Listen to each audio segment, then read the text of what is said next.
Yes, good morning. It is November the 6th. We're in the beautiful city of Brampton, and we've been graced by the presence of the Christians. The Christians, Gabriel Christian and June Christian, his partner, his wife.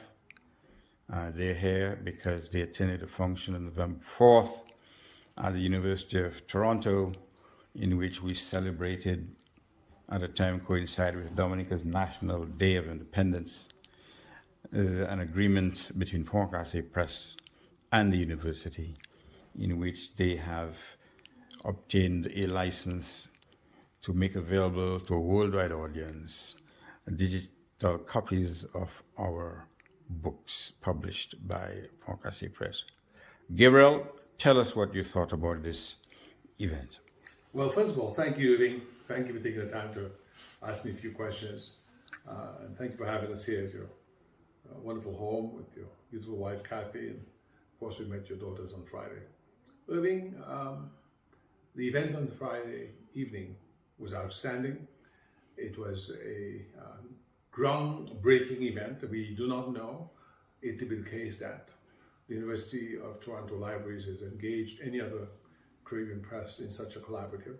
So it's a first for Dominica. It's certainly a first maybe for the Caribbean as far as we know.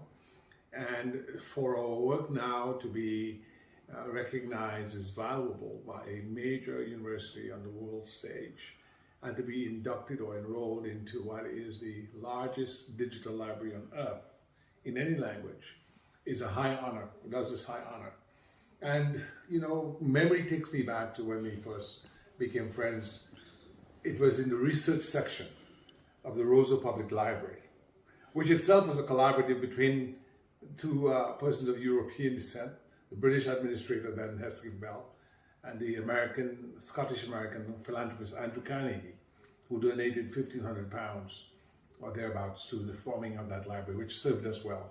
And so, you know, it's been a long journey, but one that was full of love of country, love of history, love of literature, and a desire to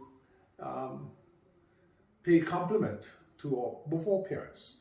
Your father and mother done much to educate all of you, and our parents, Albert and Myrtle Christian, had done much to educate us, and so we wanted to bring satisfaction to them so they would understand that they did not waste their time in sending us to the Dominica Grammar School or Sixth Form College, and to a wider community or Dominican society, that we had not forgotten from whence we came, that we are children suckled on the breast of Dominica's education system by some brilliant teachers like Dorothy Livy, Josephine Josephs, Kate Polidor, Olin Bully, and others.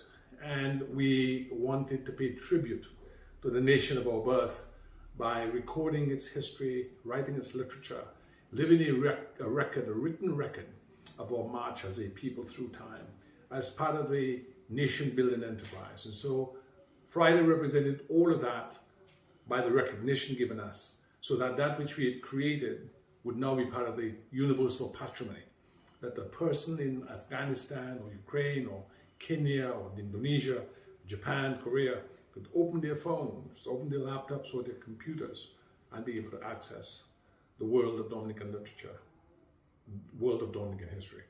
A great, great compliment was paid us on Friday, November 4th, 2022.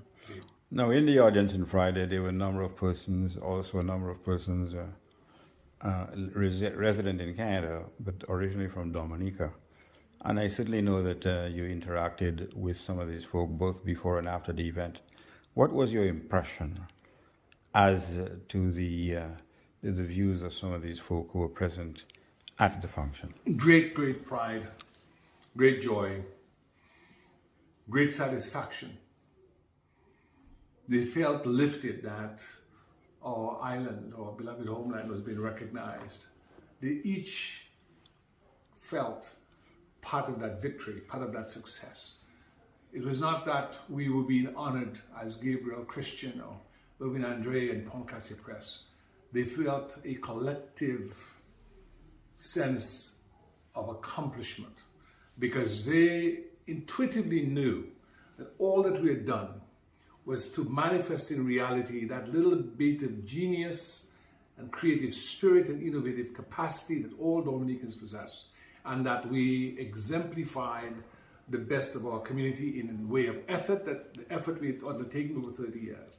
And Miss Charles, Jennifer White, the Siemens, the Blanc, Joseph, Trevor Bertrand, all the persons who came, Carew and others, were there because they wanted to be present at the resurrection of our best hopes in a way.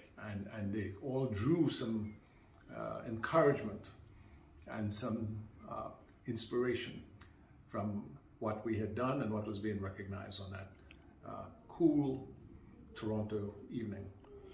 Now, I know that in the audience there were folks from other West Indian islands. What do you think is the significance of the fact that these folk should know about Dominican history? Why is that important? Irving, you made a very good point. You know, they say sometimes great things come in small packages. Oftentimes, the Caribbean is reduced, if I can use that term, to just simply being spoken of from the perspective of the bigger islands. Cuba, if you're talking about the largest island in the Caribbean, or Jamaica, if you're talking about the largest English-speaking island, Trinidad coming up behind that, and Barbados. And you hear very little about the smaller islands. Yet it was a smaller island, Dominica, which was being recognized. And they took pride. You know, I've heard from Ambassador Curtis Ward, Dr. Claire Nelson, and the Noel family from Trinidad, and many others who are not Dominican born, and they all have taken a collective lap of victory. They've all shared in our success, because we've always done the work of literature and history not from an insular perspective. You know, simply Dominicans. We're proud Dominicans, but we're also proud West Indians. And you, Irving, have brought great credit to the Caribbean community in Canada. I've sought to do the same thing in the United States. I speak very proudly of Dominica, but speak very proudly of my Caribbean heritage. And we always seek to advance in the best spirit of the old West Indian Federation of 1957, 1962, within which, the folds of which we were nurtured.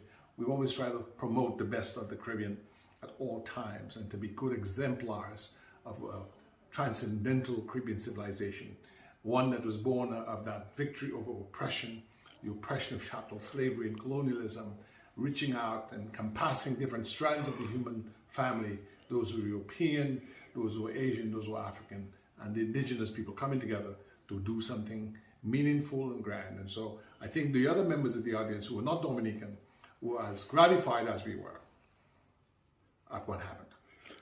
Where do you go from here, Gabriel? I mean, now that at least you received a modicum of acclaim and recognition, what is the next step for you? The next step is to continue to build.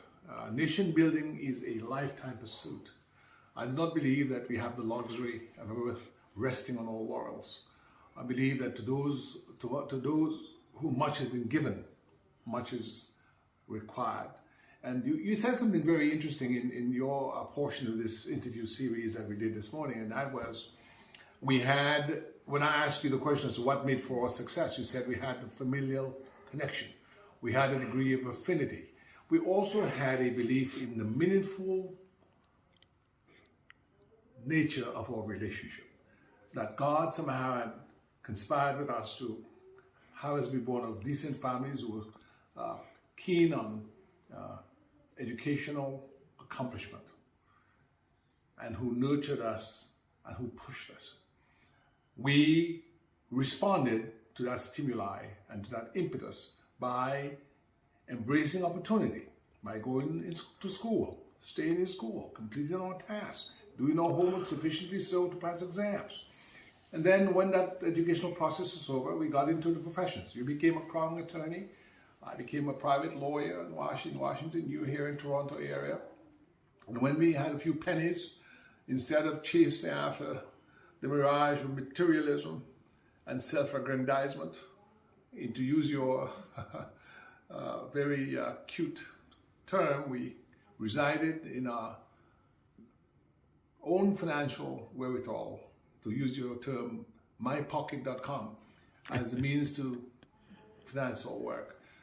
We could have gone on a lot of cruises and built mansions on hills, but we decided to engage in community service as we did with the Cicero Club and the Commonwealth of Dominica Canada Association of Washington. We were part of the Dominica Association of Washington, D.C., and rebuilt Dominica.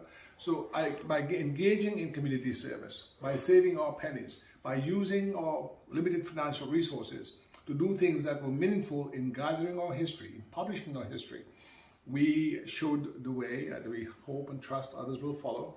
And I believe we, by being blessed, have sought to bless others and provide knowledge that we've had to others, to share our knowledge with others through the world of publishing and the publishing of our history and our literature. And I believe that this is the opportunity that we have, maybe not at the same pace in our younger years. We're now coming up in age. We can maybe rest a little bit, but I believe we have to keep pushing on because you've always been inspiring. You've always been inspiring to me, Irving. And recently you've been fond of the term that we are seized by the fierce urgency of now. Thank you very much. Let me end by asking you this last question, Mr. Christian. What words of advice do you have for budding writers, whether in Dominica or elsewhere? I believe that we must always be sober.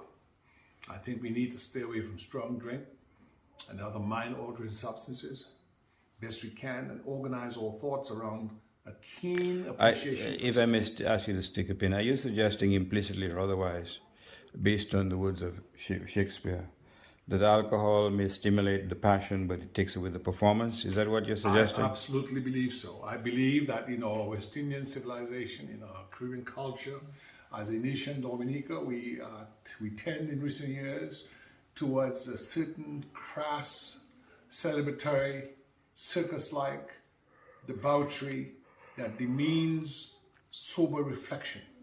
To build a nation, to write a book that is meaningful, one needs to apply that old principle. I think it was Thoreau who said, "The heights attained by men, reached and kept, was not attained by sudden flight, but they, while their companions slept, were toiling upward through the night." That's what I did, that's what you did, that's what success requires. And so I say studied effort. We need to be more engaged with research and development. Build fruitful and meaningful relationships. Don't be a sometime friend. Good friendships are forever. You and I have had that, and I've been very blessed. Had we not had that sort of cohesive, purposeful connection, we would not have been able to build Pont Casse Press. And when you have attained a degree of education, when you have attained a degree of operational cohesion, when you've engaged in sober reflection to produce some work of art, some work of literature, some technological process, something that is scientifically driven, do not forget to share it with those from whence you came. That is how you build community. That is how you build nation. And it is by an unselfish devotion to excellence in all things. And it's for that reason, I believe, what I would say to a young person is to prepare yourself by sober engagement in professional development. Read and read widely. Also keep a diary, because a diary is a conversation with yourself. And try to select friends who can burnish the best aspects of your character, not the worst.